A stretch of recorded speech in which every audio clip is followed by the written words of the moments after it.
تین بنیادی قسم کے صبر ہیں. الصبر علی الطاعہ، اطاعت پر صبر کرنا.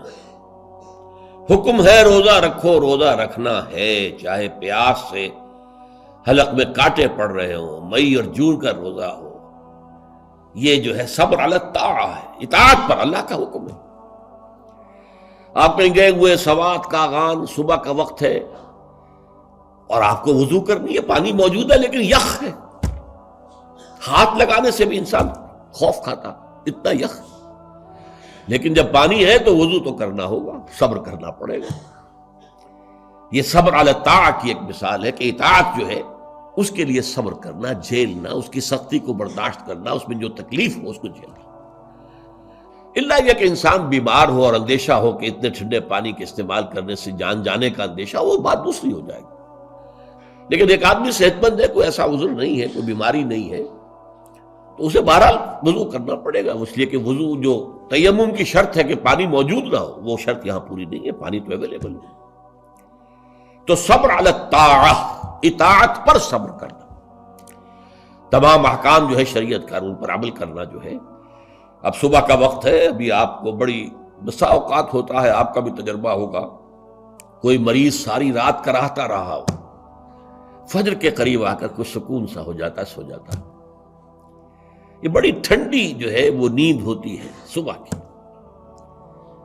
اسی لیے اقبال کو جواب شکوہ میں جو اللہ تعالیٰ نے فرمایا تھا، کس قدر تم پہ گراں صبح کی بیداری ہے، ہم سے کب پیار ہے، ہاں نیند تمہیں پیاری ہے، صبح کا اٹھنا تو تم پر بہت بھاری.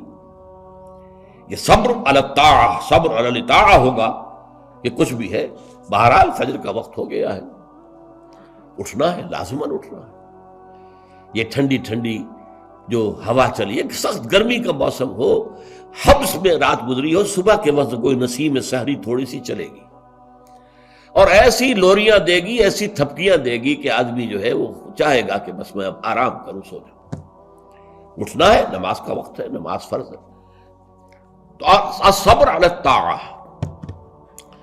دوسرا صبر ہے الصبر عن المعصیہ، معصیت سے رک جانا، صبر کرنا. کوئی لذت ہے کام و دہن کی لیکن ہے ممنوع، غلط ہے، حرام شے ہے، لہذا رکنا ہے. یہ ہے صبر عن المعصیہ. وہ ہے صبر علی الاطاعہ، اور یہاں آئے گا عن الصبر عن المعصیہ، معصیت سے اپنے آپ کو روکنا، بچانا. ٹیمپٹیشنز کتنی بھی ہوں، کتنا بھی جو ہے اس کے لیے آپ کے نفس کی طرف سے تقاضا ہو رہا ہو، کتنا ہی اندر سے وہ جذبہ ابھر رہا، روکنا، تھامنا، بند لگا دینا آگے. یہ صبر ہے. تیسرا صبر ہے صبر علی البلاء یا صبر علی الایذاء، آزمائش پر صبر کرنا اور ایذا پر صبر کرنا. اور صبر عن الطبع، یہ صبر علی البلاء جو ہے، اللہ تعالیٰ جو امتحان لیتا ہے انسان کا، ابتلاء، آزمائش. اللہ کی راہ میں جہاد کرنے میں ابتلاء آ رہا، آزمائش آ رہی ہے، جان دینا پڑے گی، مال دینا ہے. یا اور اسی طرح سے اللہ کی طرف سے آزمائش آ گئی ہے، آپ پر کوئی مصیبت آ گئی ہے، آیا اس میں آپ صابر رہتے ہیں یا اول فول بکنا شروع کر دیتے ہیں اللہ کے خلاف؟ اجی ہمارے ساتھ تو اللہ نے کبھی کوئی خیر کیا ہی نہیں، سب بھول گئے جو بھی اللہ تعالیٰ نے پہلے احسان کیے تھے، کیونکہ ایک آزمائش آ گئی. تو صبر علی البلاء. اب اس کے دو حصے ہیں جو میں نے بیان کیے. ایک ہے صبر علی الایذاء، آپ اسلام کی دعوت دے رہے ہیں، کوئی آپ کو ایذا پہنچاتا ہے، سخت ایذا پہنچاتا ہے. یہ ایذا وربل بھی ہو سکتی ہے، یہ ایذا فزیکل بھی ہو سکتی ہے. وربل ایذا، پاگل ہو گیا، تمہارا دماغ خراب ہو گیا، تمہاری عقل الٹی ہو گئی، اوندھی ہو گئی، تم کسی کوئی بری جو روح ہے اس کے زیر اثر آ گیا، کوئی جن تمہارے اوپر قابض آ گیا، شیطان. یہ کیا ہو رہا ہے؟ وربل ایذا، زبان سے سکھایا جا رہا ہے. اور ایک یہ کہ مارا جائے، پیٹا جائے، جیل میں رکھ دیا جائے، بھوکا رکھا جائے، ایذا پہنچائی جائے. اور ایک اسی کا مرحلہ آتا ہے ذرا بعد میں، جب وہ غلط معاشرہ اچھی طرح ٹھوک بجا کر دیکھ لیتا ہے کہ یہ ایذا سے تو یہ باز نہیں آئے، اپنی بات سے جمے ہوئے ہیں، ٹکے ہوئے ہیں، ڈٹے ہوئے ہیں، تو پھر کچھ لالچ دیا جاتا ہے، دیکھو ہم تمہیں اپنا بادشاہ بنا لیں گے، تم یہ بات چھوڑ دو،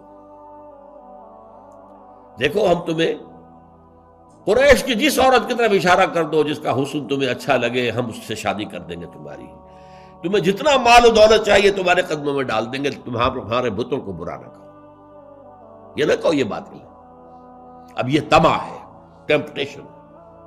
ٹیمپٹیشن کے مقابلے میں رکنا ایذا کے مقابلے میں رکنے سے زیادہ مشکل ہے، جس کی ایک بہت بڑی مثال جو ہے امام احمد ابن حنبل کی زندگی میں ہے کہ جب مسئلہ خلق قرآن پر جب انہیں جیل میں ڈالا گیا، مارے ماری گئیں، الفاظ یہ آتے ہیں تاریخ میں کہ انہیں وہ مار ماری گئی کہ اگر ہاتھی کو بھی وہ مار ماری جاتی تو چنگھاڑ اٹھتا، لیکن ان کے آنکھوں میں کبھی آنسو نہیں آئے، برداشت کی۔